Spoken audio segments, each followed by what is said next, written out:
अस्सलाम वालेकुम। आज का हमारा टॉपिक है माइक्रो प्रोपगेशन। आज के लेक्चर में हम माइक्रो प्रोपगेशन को डिस्कस करेंगे। माइक्रो का मतलब है स्मॉल और प्रोपगेशन का मतलब है growth of new plant. Micro propagation दो तरह की होती है, वेजिटेटिव प्रोपगेशन और sexual propagation.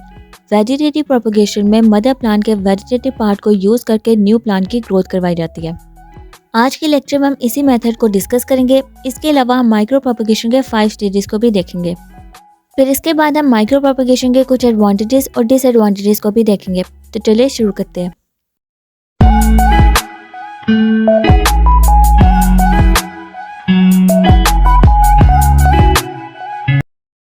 Micro propagation plant tissue culture का टेक्निक है। इस प्रोसेस में मदर प्लांट के स्मॉल पीस को यूज करके large number of genetically identical plants को ग्रो करवाया जाता है।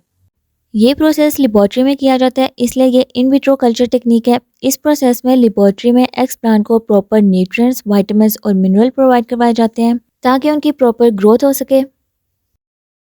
इसके अलावा इस प्रोसेस से जेनेटिकली आइडेंटिकल प्लांट्स की ग्रोथ होती है, इसलिए इसे क्लोनल प्रोपगेशन भी कहा जाता है।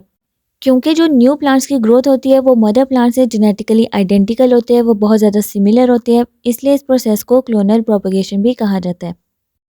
तो अगर आपसे एग्जाम्स में पूछा जाए that why micro propagation is called as clonal propagation, तो इसमें आप लिख सकते हैं because in micro propagation the new plants which are grown are genetically identical to mother plant, that's why it's called as clonal propagation.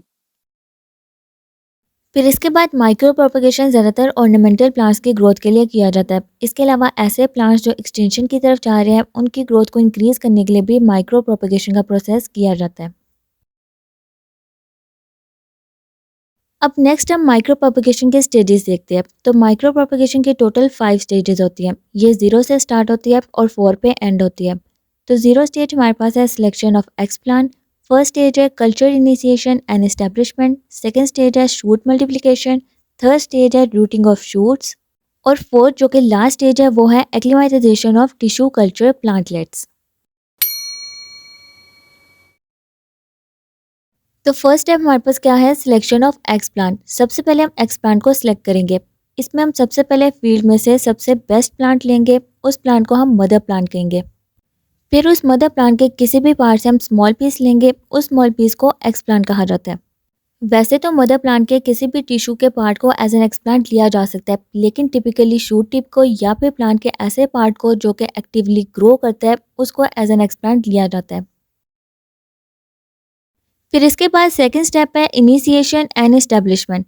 X plant को select करने के बाद एक्स प्लांट के सरफेस स्टेरिलाइजेशन की जाएगी ताकि उसके ऊपर अगर कोई भी कंटेमिनेंट है जैसे कि बैक्टीरिया, फंजाई या फिर दूसरे माइक्रो ऑर्गेनिज्म, उनको रिमूव किया जा सके। स्टेरिलाइजेशन में डिसइंफेक्टेंट यूज किया जाता है जैसे कि ब्लीच या फिर एल्कोहल। फिर सरफेस स्टेरिलाइजेशन के बाद एक्स प्लांट को कल्चर मीडिया में रखा जाता है। इस कल्चर मीडिया में एसेंशियल न्यूट्रिएंट्स, विटामिन्स और प्लांट हार्मोन्स प्रेजेंट होते हैं जैसे कि ऑक्सिन, जिबरेलिन या फिर साइटोकाइनेस वगैरह। इसके अलावा कल्चर मीडिया को नेसेसरी कंडीशंस प्रोवाइड की जाती है ताकि एक्स प्लांट कैलस में डेवलप हो जाए। कैलस हमें पता है ये अनडिफरेंशिएटेड मैस ऑफ सेल्स होते हैं और इस प्रोसेस के दौरान एसेप्टिक कंडीशंस को मेंटेन किया जाता है ताकि एक्स प्लांट को कंटामिनेंट से प्रिवेंट किया जा सके। ज़्यादातर इसे ग्रोथ चैम्बर या फिर क्लीन रूम में रखा जाता है।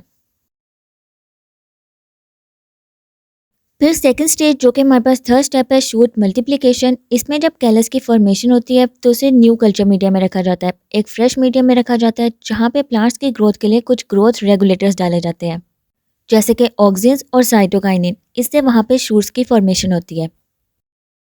फिर शूट्स की फॉर्मेशन के बाद जिसे शूट रीजनरेशन कहा जाता है, इसके बाद शूट्स की मल्टीप्लिकेशन होती है। जितनी दफ़ा सब कल्चरिंग की जाती है उतनी दफ़ा शूट का नंबर इंक्रीज होता है और हमारे पास कल्चर मीडिया में ज़्यादा प्लांट्स प्रोड्यूस होते हैं। फिर इस दौरान कल्चर मीडिया में साइटोकाइनिन की कंसंट्रेशन ज़्यादा रखी जाती है ताकि वहाँ पे शूट्स की फॉर्मेशन हो सके। साइटोकाइनिन आपको पता है ये ग्रोथ हार्मोन है और ये शूट की फॉर्मेशन में हेल्प करता है।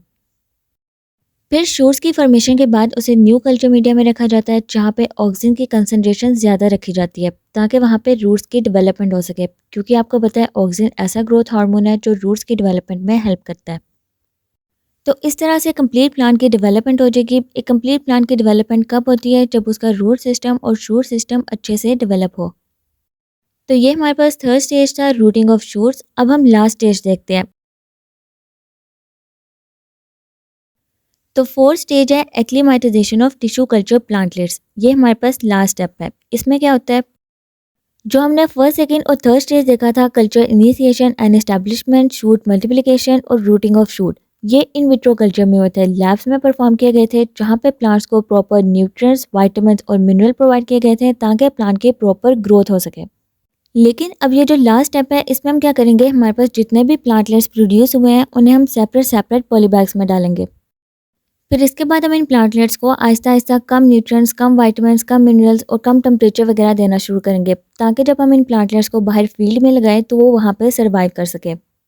ये ज़्यादातर ग्रीन हाउस में किया जाता है। अब इससे क्या होता है, जब तक ये प्लांटलेट्स इन विट्रो कल्चर में थे तब तक इन्हें proper nutrients, vitamins, mineral, temperature और पीएच वगैरह प्रोवाइड किया जा रहा था। लेकिन जब इन्हें ग्रीन हाउस में रखा गया तब आहिस्ता आहिस्ता इनकी जो मिनरल की, विटामिन्स की, न्यूट्रिएंट्स की जो कंसनट्रेशन है उसे कम करते गए थे। क्योंकि अगर हम इन प्लांटलेट्स को डायरेक्टली बाहर फील्ड में लगाएंगे तो वो वहाँ पे सर्वाइव नहीं कर सकेंगे, इसलिए आहिस्ता आहिस्ता इनके मिनरल, न्यूट्रिएंट्स, विटामिन्स, टेम्परेचर और पीएच वगैरह की कंसनट्रेशन हम कम करते जाएंगे ताकि वो बाहर फील्ड में सर्वाइव कर सके। फिर जब हमें लगता है कि प्लांटलेट्स बाहर इन्वायरमेंट में सर्वाइव कर सकेंगे, ये कैपेबल है इन्वायरमेंटल कंडीशन को टॉलरेट करने में, तो इन प्लांटलेट्स को फिर बाहर फील्ड में ट्रांसप्लांट कर दिया जाता है। तो ये हमारे पास माइक्रो प्रोपेगेशन का प्रोसेस है। इसमें हमने इसके 5 स्टेजेस को डिस्कस किया है। अब हम ये प्रोसेस डायग्राम से देखते हैं ताकि अगर कोई स्टेप रह गया और आपको समझ नहीं आई तो वो वहाँ पे क्लियर हो सके।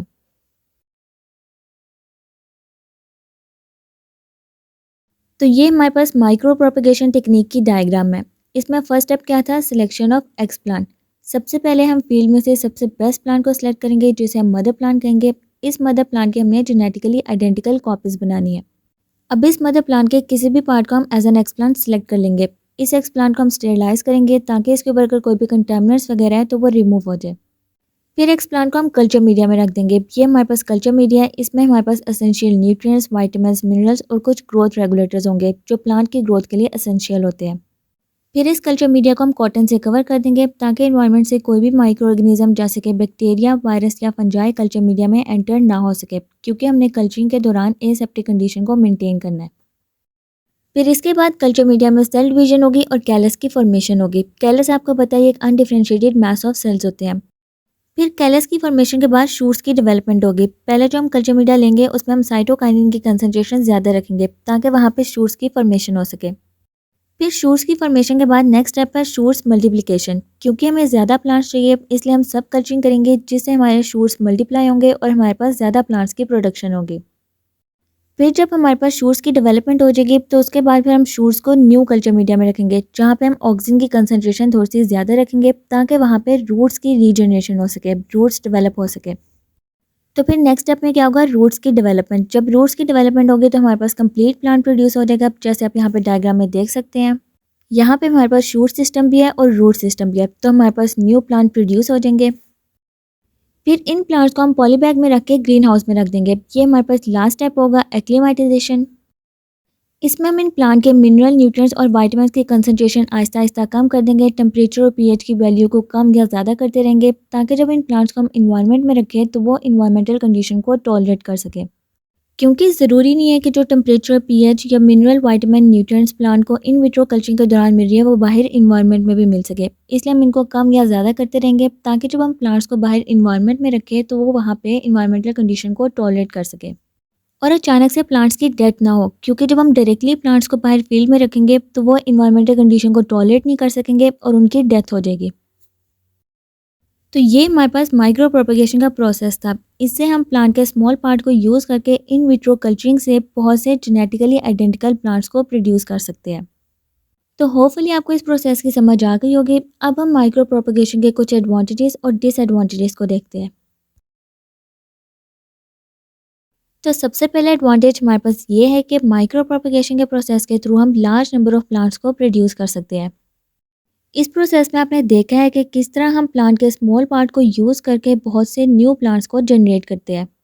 तो फर्स्ट एडवांटेज यही है कि माइक्रो प्रोपेगेशन के प्रोसेस के थ्रू हम बहुत से जेनेटिकली आइडेंटिकल प्लांट्स को प्रोड्यूस कर सकते हैं।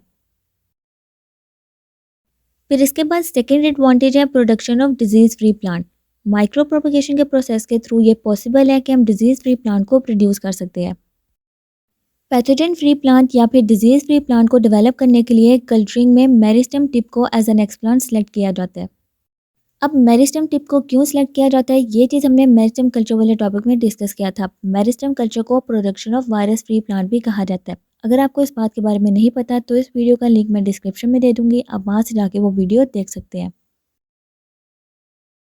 फिर इसके बाद थर्ड एडवांटेज है cost effective process. Micro propagation का प्रोसेस हम बहुत कम स्पेस में कर सकते हैं। इसमें हम कल्चर मीडिया में बहुत ज़्यादा प्लांट्स को प्रोड्यूस कर सकते हैं, तो इसके लिए हमें ज़्यादा स्पेस की ज़रूरत नहीं होती, इसलिए ये कॉस्ट इफेक्टिव प्रोसेस होता है।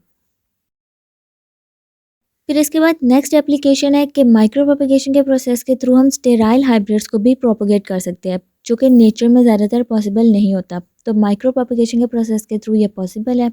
इसके एग्जांपल में हमारे पास है कैबेज। इसके अलावा ये टेक्निक हम through out the year perform कर सकते हैं। इसके लिए हमें किसी भी स्पेसिफिक सीज़न की ज़रूरत नहीं पड़ती, तो ये भी एक एडवांटेज है कि माइक्रो प्रोपगेशन का प्रोसेस हम कभी भी कर सकते हैं, किसी भी सीज़न में।